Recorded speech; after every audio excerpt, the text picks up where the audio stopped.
I am in love with devil. रात के करीब 12 बज रहे थे।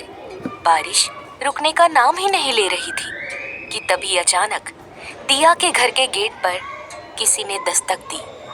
दिया बोली, कौन है? बाहर से एक बड़ी ही आकर्षित आवाज आई, क्या आज रात मुझे पनाह मिल सकती है? सुबह होते ही मैं यहाँ से चला जाऊंगा। दिया ने कुछ सोचकर कहा, माफ करिए, आप कहीं और चले जाइए। तभी वो आवाज फिर से आई, देखिए मुझे बस आज रात रुकने दीजिए, मैं कल चला जाऊंगा। मैंने इस गांव के सारे दरवाजे खटखटा लिए, लेकिन कोई मदद के लिए तैयार नहीं है।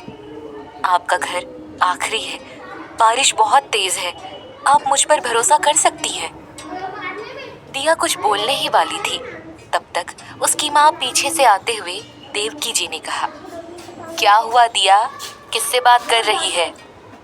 दिया कुछ बोलती इससे पहले ही वो आवाज फिर से आई, मैं यहाँ से गुजर रहा था, मेरी गाड़ी खराब हो गई है, मुझे रात ठहरने के लिए कोई जगह चाहिए, सुबह होते ही निकल जाऊंगा, यहाँ कोई मेरी मदद के लिए तैयार नहीं है।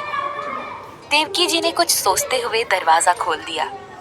सामने एक नौजवान खड़ा था, जिसकी उम्र लगभग 27 साल, कद 6 फुट का, गोरा रंग, गर्दन तक बाल जो बारिश के पानी की वजह से भीग गए थे, गहरी हरी बड़ी बड़ी आंखें, सुडौल आकर्षित शरीर था।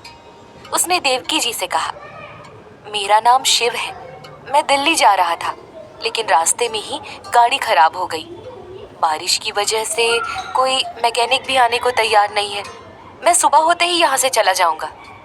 देवकी जी ने मुस्कुरा कर कहा, कोई बात नहीं बेटा, आप यहाँ रुक सकते हैं, अंदर आइए, बारिश बहुत तेज है। शिव अंदर आता है, उसकी नजर सामने खड़ी दिया पर जाती है। लंबे कमर तक काले बाल, गोरा दूध जैसा रंग, गहरी नीली बड़ी बड़ी आंखें, गुलाबी होठ, तीखी नाक, कद लगभग 5 फुट 5 इंच, सलवार कुर्ती पहने, हाथ में चूड़ियां पहने हुए वो अजीब तरीके से उसे घूर रही थी। शिव कुछ पल के लिए उसमें खो गया, लेकिन अगले ही पल उसने खुद को संभाल लिया। शिव मन में बोला, ऐसे घूर रही है जैसे भी कच्चा ही खा जाएगी। देविका जी दिया से बोली, बेटा दिया, इन्हें ऊपर वाले कमरे में ले जाओ। दिया ने मुंह बनाते हुए शिव से कहा, चलिए। शिव दिया के पीछे पीछे चल देता है। दिया एक कमरे के सामने आकर उसका दरवाजा खोलकर कहती है, आप यहाँ रह सकते हैं।